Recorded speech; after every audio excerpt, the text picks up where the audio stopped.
Yes, it has been a slow, sluggish, painful, frustrating free agency for the Cowboys 2 weeks into this thing. However, that doesn't mean that there are no winners to talk about. And tonight, we'll talk about the five biggest winners for the Cowboys free agency thus far. Here we go.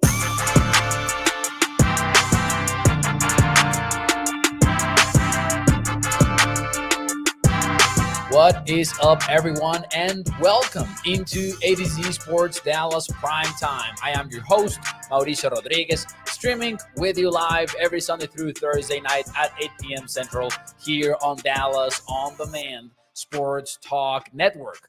With a lot more content coming your way, make sure that you check out atozsports.com/Dallas. And as always, do me a favor and hit the like button for me if you enjoy the show. Welcome, everyone, on a Sunday night. It is a great night to talk some Cowboys football, to get us started for another week of prime time and really brace ourselves for hopefully additional moves by the Cowboys in the third week of free agency. You know as well as I do that once things really quiet down, the Cowboys might swoop in. They might make some moves. So we're hoping for that to be the case in week 3 of free agency. But before we fully dive into all of that, I thought tonight would be a good chance for us to recap free agency, but not by talking about the moves themselves directly, rather by pointing out who are the biggest winners from the Cowboys free agency so far. Now, let me clarify this. In no way is this a show trying to be like, oh, yes, the Cowboys are doing things right. We just don't know it yet. So this is not going to be trying to justify the way of doing things of the Cowboys, but rather an opportunity for us to really break down what some of these decisions mean for key players. And a coach also is going to be brought up in tonight's show that are winners out of these decisions, and maybe some players that are going to be basically, positioned into bigger roles or are going to have to step up to the plate. So that's what we will be discussing tonight. Cam says, why on a Sunday? Why are we doing a show on a Sunday? Man, we do this every Sunday, Cam. Come on now. Are you trying to hurt my feelings by acting like you don't know? We do this every Sunday through Thursday night. Nah, shout out, Cam, in all seriousness. Shout out to Katharina, Joe, TC915. Who do we have around here as well? We've got Joe and we've got Isidro. Shout out to all of you joining the show right now. We've got Holly and John Jones as well in the chat. Welcome, everyone. Let's talk some Cowboys football right now. Well, let's get started with the guy on the thumbnail, the guy on the overlay, the guy on the graphics of this show. One of the biggest winners, and they're not ranked 1 through 5 or anything like that. But number one winner from free agency thus far by the Cowboys. Here we go. I'm going with edge rusher Sam Williams. And the reason why I'm going with Sam Williams should be pretty obvious if you're keeping up with the Cowboys and what they've done this offseason.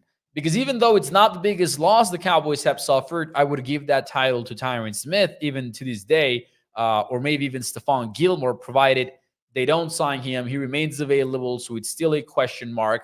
But those two would be bigger losses by themselves and everything. However, when I rank the strongest position groups for Dallas, I kind of want to put edge rusher in that list because Micah and D-Law, man, that's a starting duo that many teams would wish they had. However, there is some concern about the depth, in my opinion. The Cowboys are losing Dante Fowler Jr. They are losing Dorrance Armstrong. They're both going to a division rival within the NFC East. They both signed with Dan Quinn and the Washington Commanders. So there is some concern about depth.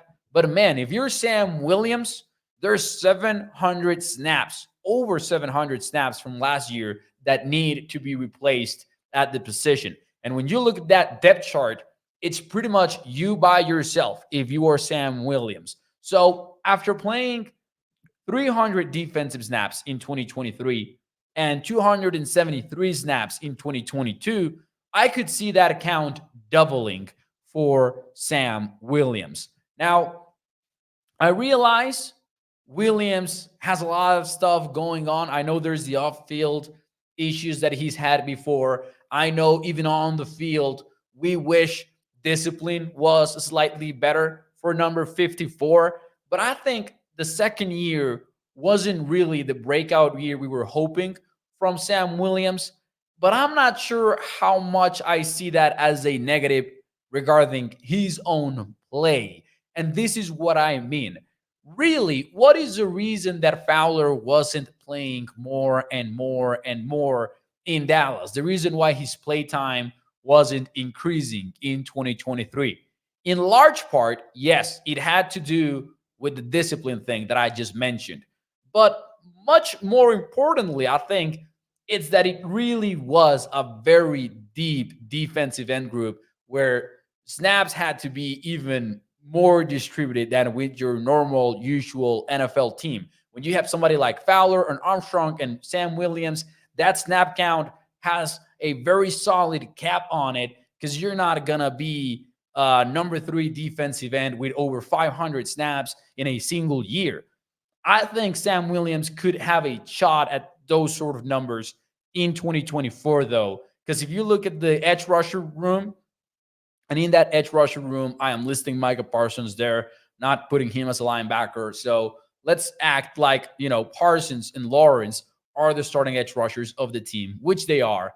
At number 3, you would have Sam Williams now that Fowler and Armstrong are gone. And at number 4, you literally have Viliami Fehoko, who has 0 NFL snaps 1 year into his career. Now, I'm not trying to knock on Viliami Fehoko. He might be a victim of the same thing that I just mentioned, just an insane depth at edge rusher for the Cowboys last year. But clearly, Sam Williams has the upper hand. And clearly, the Cowboys are not really in a position to make a splash at edge rusher. If the Cowboys go and they pick a edge rusher at 24th overall, then that means your offensive line concerns reach a new all-time high, right? Because where are you going to get that tackle / center / guard that the Cowboys are likely going to pick in the first round because they've forced themselves into a situation where the need is just too great to ignore it at 24th overall. My point being, I just don't see exactly when the Cowboys can make a extremely meaningful addition for the edge rusher depth. So I really think when I think about the biggest winners from the Cowboys free agencies so far, I got to point towards Sam Williams because that breakout year did not happen in 2023. He's second in the NFL, but it might happen in the third just by sheer volume of snaps alone. Shout out to Sam Williams, man. He might be onto something in 2024 with those low snap counts. And we're talking under 30% snap counts right there. We're talking about a guy who has 4 sacks in each of his seasons in the NFL, right? 2022, he had 4 sacks in those 273 snaps and 10 tackle for losses. Just insane production from him. 2023 was not the same for tackle for losses. That was cut in half for him, but still he did have 4.5 sacks. So an increment of a half sack. So Sam Williams is just going to be more on the field more often. And I see him as a clear-cut number 3 when at best last year he was sort of a number 4, right? Because you look at the snap counts and let me give you the exact numbers. He was really a number 4-ish, where you've got Armstrong being the number 3 guy with 446 snaps, which is a lot more than Williams, and Fowler at 270. So that's only a few more than Williams. It's going to be a lot of, production or playing time to be filled, and Williams is naturally the guy to do so. A painful comment coming across in the chat here, by the way. Isidro says, letting Isaiah Land go last year will come back to bite us.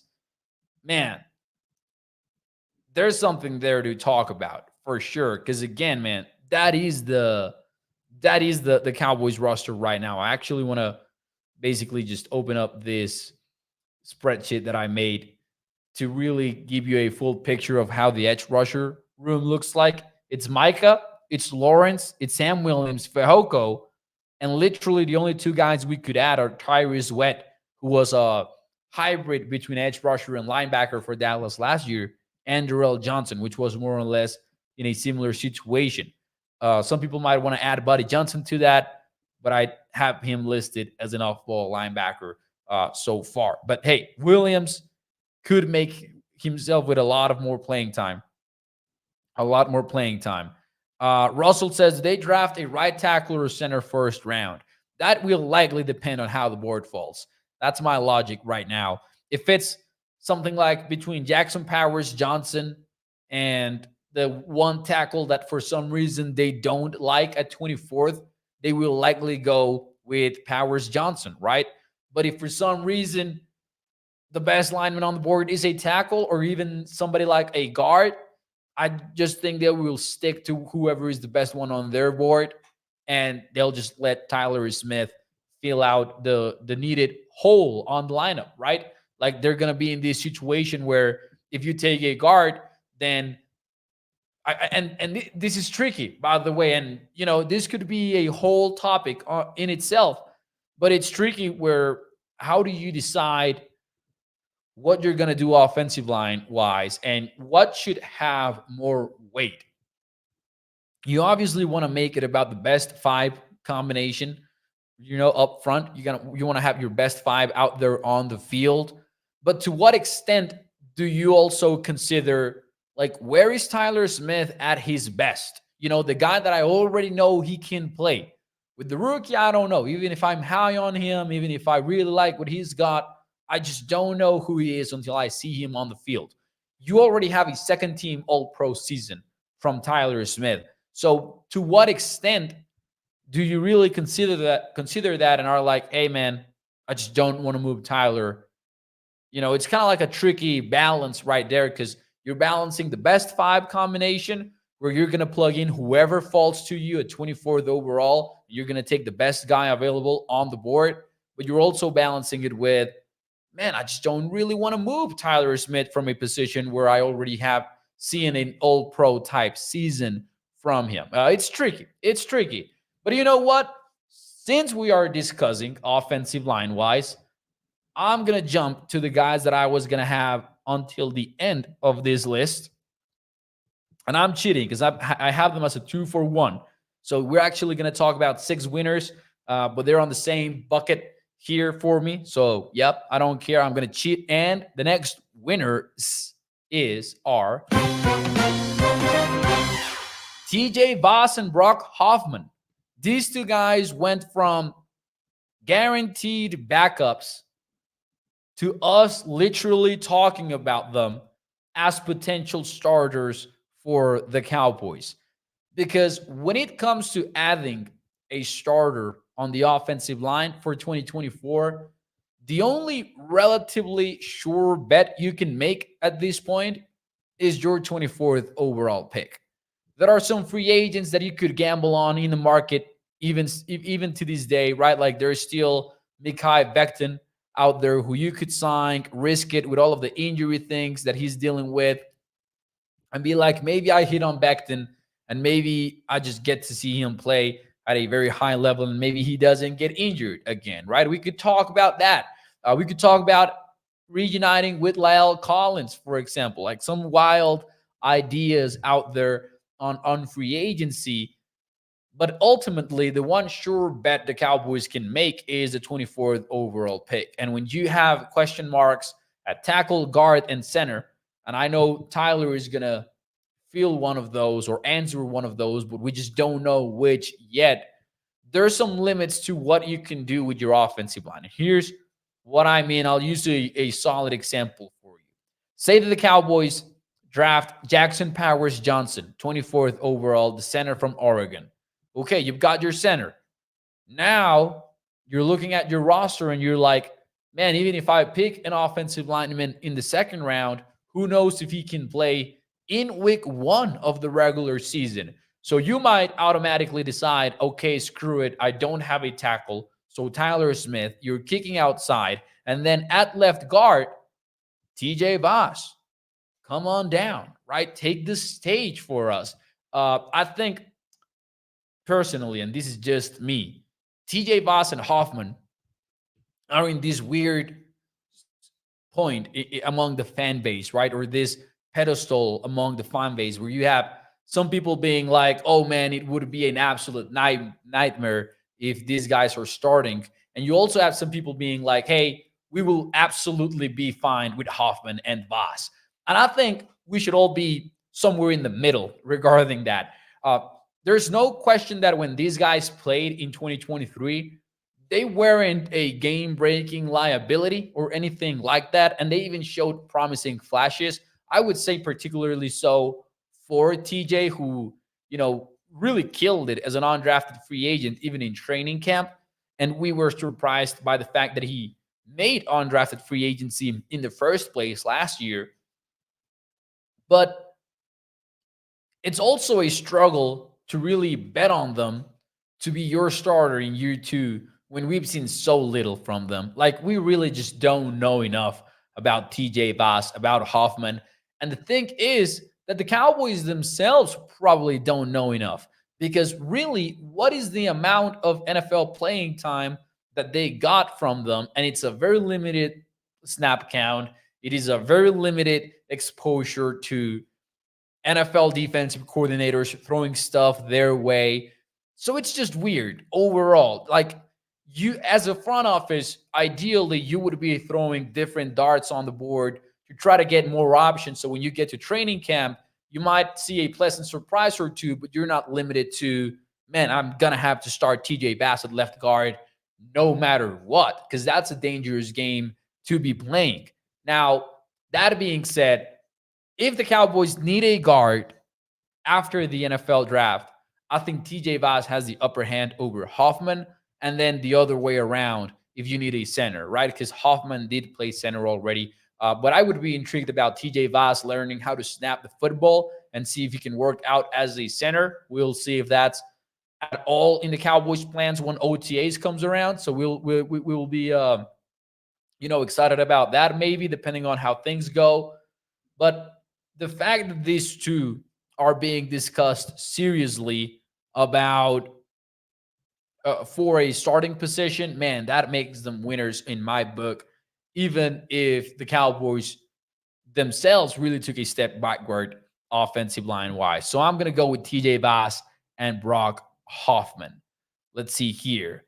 Isidro says, feeling like Swiss cheese with all of the holes we have, says Isidro. Man, it's quite a situation. At some point this week, we're going to take a look at the updated roster for the Cowboys. And man, we're going to learn a lot from this Cowboys team, because there's just a lot that might make us concerned about the Cowboys.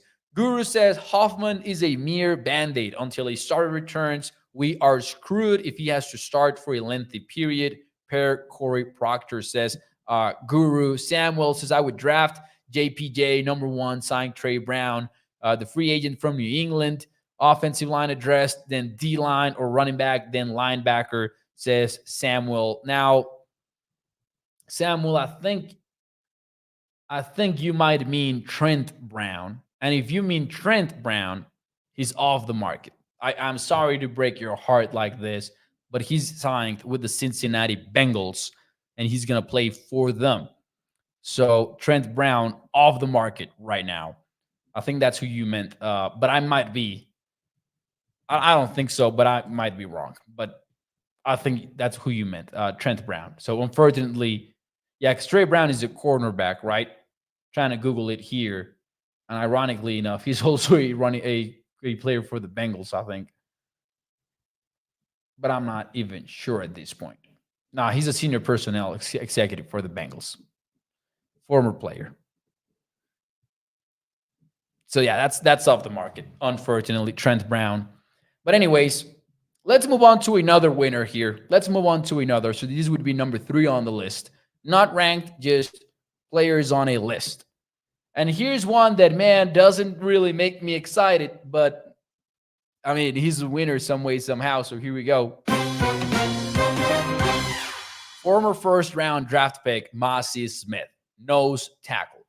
At this point, this is your list of nose tackles on the Cowboys roster: Mazi Smith and Carl Davis. I'm not sure Carl Davis is starting caliber, honestly. I'm going to go a step further. I'm not sure he's anything more than a body for the Cowboys at this point. He's played in the NFL. He has been cut. He has acknowledged that it's on him that he was cut in previous stints, particularly with the New England Patriots. After he was let go by the Patriots, he went on an absolute rant on social media and described his experience. And he was like, man, no excuses. This is absolutely on me. So Carl Davis, I'm not going to act like I'm excited about him being on the 53-man roster or anything like that when the time comes. But man, there's really nothing else in Dallas that we could talk about being a nose tackle. Here's a full defensive line group. There's Ozo Digisuwa, who's clearly a 3 technique. There's Chauncey Golston, who moved from defensive end to defensive tackle. So evidently, we are not talking about a nose.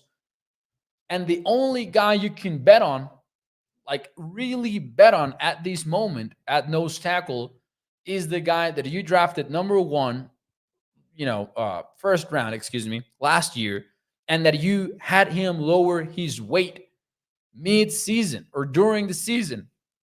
It is definitely a concern because we kind of have to figure out if it's absolutely on Mazi that he played poorly, or if it's partly the whole thing about his weight, and maybe if he's brought back to his original weight, he can play football his own way and can be like this massive presence that can take care of one and a half gap or 2 gaps and can just occupy space. And as he said in his own words, just deal with hitting people, right? He said, I don't even like football. I just like to hit people. If he's a true nose tackle, maybe he can just do that and you can be successful as an NFL player. But as of right now, it's a really uncomfortable position. And man, not paying Jonathan Hankins to me was crazy in free agency. It's one of the most insane decisions, in my opinion, because it's not like the Tyron Smith deal where he would have had a $12 million cap hit in 2024. Nah, this was different. Jonathan Hankins was going to be much more cheap, and the Cowboys still did not want to take care of it. So now you don't have a nose tackle beyond Mazi Smith, beyond Carl Davis. But hey, if we're listing winners, Mazi Smith is the winner here because Jonathan Hankins is out the door, and now you are the guy they are betting on, and you are the projected starter for the Cowboys when the season starts, week 1 of the year. It's crazy, but hey, still a winner out there. And all we can do, it seems like, is cross our fingers and be like, Mazi, please be who we thought you were last year.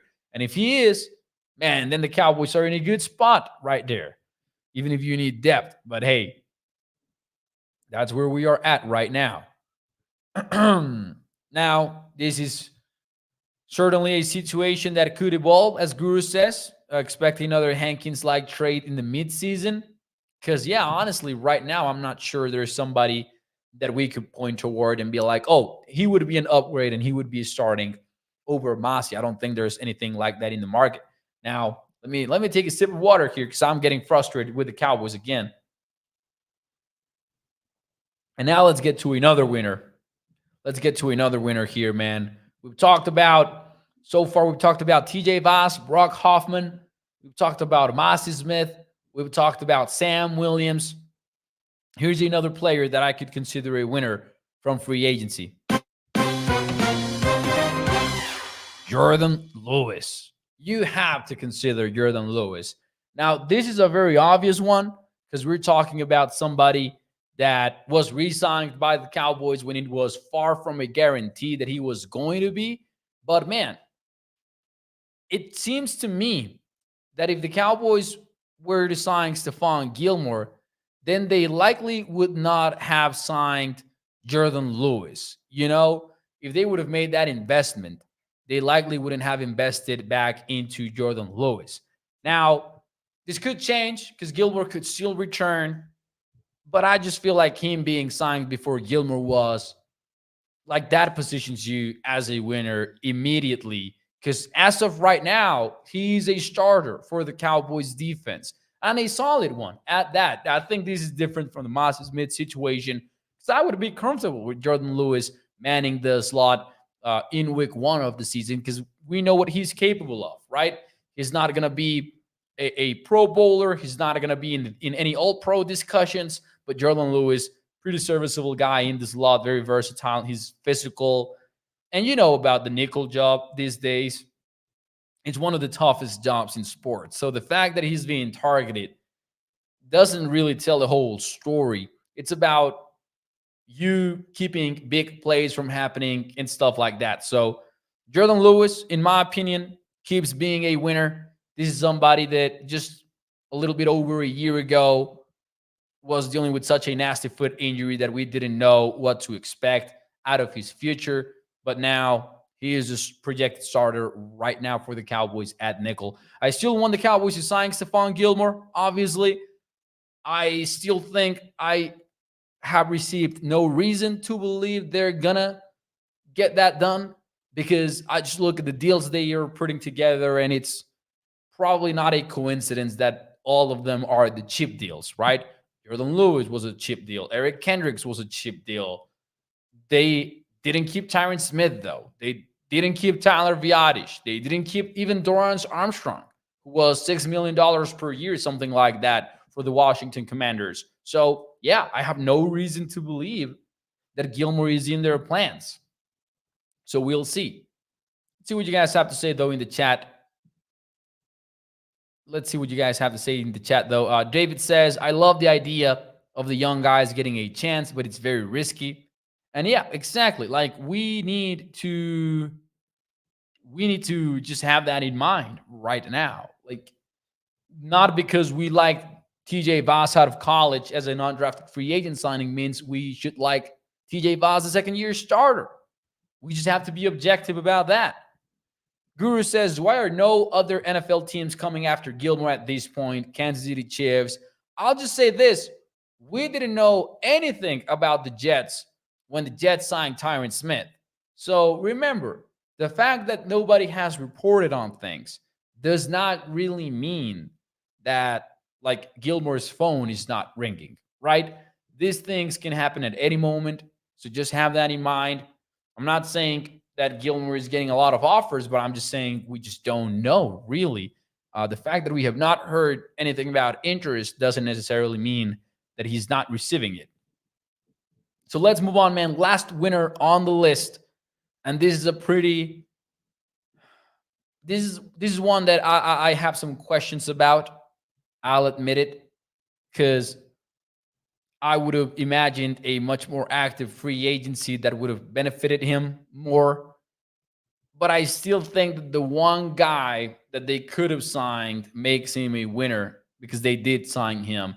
And I'm going with defensive coordinator Mike Zimmer because they got Eric Kendricks. That's it. That's all that I needed to call Eric Kendricks a winner. I realized that maybe Zimmer would have been much more of a winner had the Cowboys kept Jonathan Hankins. Had the Cowboys gone out there and got two linebackers, not just one, and had one of the top guys, right? Like somebody like Jordan Brooks, somebody like Aziz Al-Shair. Maybe Mike Zimmer could have been a much bigger winner. But the fact that he got Eric Kendricks, and in dramatic fashion too, because he had agreed to terms with the San Francisco 49ers, the Cowboys were able to have that flipped and just got Zimmer, his guy, the guy who knows his defense, the guy that can come in and help him teach it to players, and his communicator. I'm good on that. I'm good on Mike Zimmer being listed as a winner. As I have said multiple times, even though he's 32 years old, where Eric Kendricks shines and where he thrives is in his instincts, in his football IQ, his patience, all of that maybe doesn't really go away like athleticism does, which is definitely not the same for Kendricks right now as it was in previous years when he was playing at his prime, right? The fact that you're betting on his instincts is a huge positive for me because I'm not that concerned about him being 32 years old at all. Obviously, there's some concerns about it, right? Because injuries are likelier, because you're not at your prime, but still, I believe Eric Kendricks can be Eric Kendricks for the Cowboys in 2024. And hey, Mike Zimmer is a winner for me on that front. Let's see what we got. What we have to. Let's see what you guys have to say though. Excuse me, here in the chat. Let's see. Let's see. Lewis can play outside, says David. I'm not sure how comfortable I would be with Lewis playing outside. Like I would. My big thing is, when is the last time that Jordan Lewis really did play outside? And I just feel like it's not a lot. And I'm trying to open up his statistics for his career in terms of alignment over the years. And let's see, man. So 2017, he played most of his snaps outside. Wasn't a bad rookie season for him, by the way, if you remember that. But since 2017, the most, so just to give you a number, 2017, he played 676 snaps on the outside. The most he has played after that is 91 snaps, so under triple digits. So at this point, no, I wouldn't really be comfortable with that, but maybe in a pinch if you're dealing with injuries. But I want Lewis on the inside. I want Lewis on the inside for sure. Let's see here. Though. You see that it says New England might have interest on Gilmore. He's coming off surgery. David Lawrence says, I like Bass. Eric Scott. Hey, Eric Scott is a good pick right here. Overshown. Juan J. Thomas. I thought about Juan J. Thomas because of the Jaron Kears thing about him not coming back, right? I mean, we don't expect him to, at least. But Juan J. Thomas could be one. Definitely could be one for the Cowboys. I think he's primed for a bigger role in 2024. William says, this is a good question from William, worth asking probably to the Cowboys themselves. Hopefully somebody does.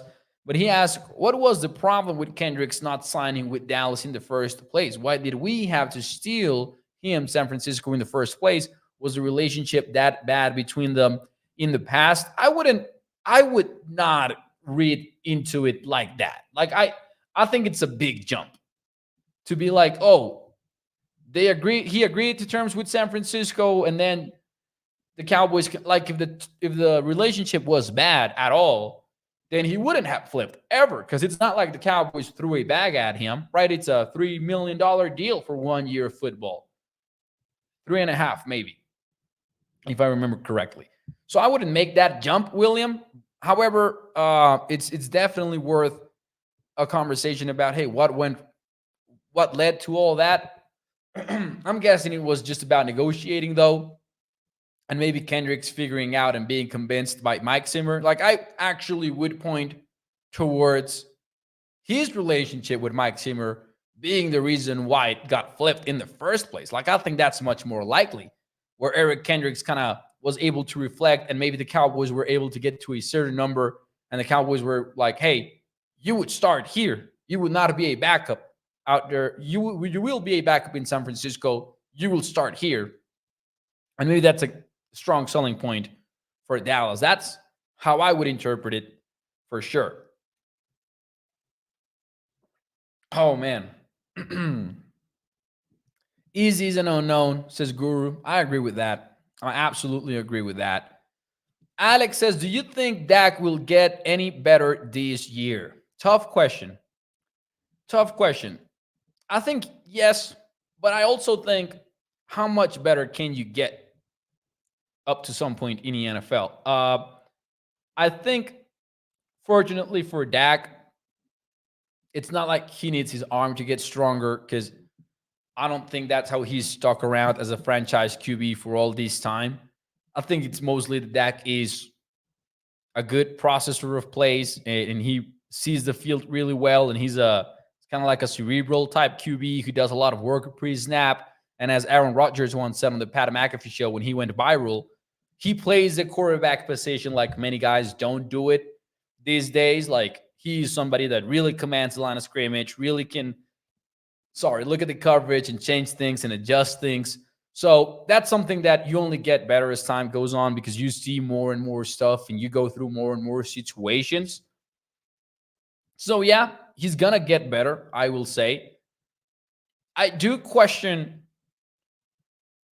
how much more locked in he can be because from the sounds of it, 2023 was just like an insane year of preparation between Dak, between CD.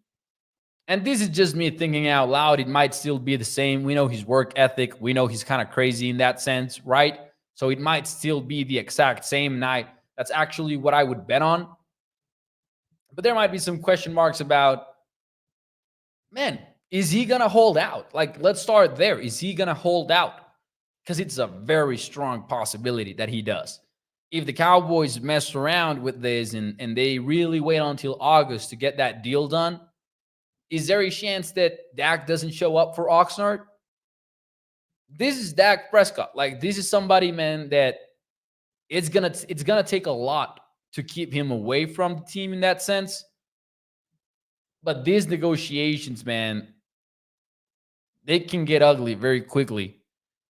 And remember, it's not like Dak being like, hey, man, F him, I'm not going to training camp. At the end of the day, there's also a lot of input from the agents and all that. And we know Todd France is a great agent. So I really think this could happen. I really think it could happen that he holds out. And if he does, how much does it affect, how much does it affect things for the Cowboys preparation overall? David Lawrence says if he doesn't play for $60 million, then that's crazy. Just to be clear, Dak is not making $60 million in 2024 as of right now. So the cap hit is $60 million. And in fact, that has been brought down to 55 now. But Dak is not making $60 million in 2024. Dak is making $34 million in cash. The cap number is higher. It's 55, but that's just accounting, basically, right? Signing bonuses that have been prorated, cap conversions that have been prorated, and just numbers that have been pushed to the back of his deal. Now, keep in mind, Dak is not like if he holds out, he's not holding out for the amount of money that he's making in 2024. He's holding out because of the lack of security long term, right? Now, Alex says still too much. Depends on how you look at it. Because if you're Dak Prescott and you're seeing all of these QBs get those deals done ahead of time and everything, and you know what you're worth, because if you get to free agency, your value could really skyrocket like it has for so many QBs, then it's not really too much. It's too much for maybe, and I'll use myself as an example, for a normal person like me, where I'm like, hey, I wish I would make $34 million. But if it gets to a point where you just know what you're worth, not because you think so, but because the market thinks so, teams out there that would want to pay you think so, then it's not too much. It just is what it is. It is the right value and nothing else. So I just think sometimes we perceive it as fans as like a player being a dick and not wanting to play, even though he's getting paid tons and tons of millions of dollars.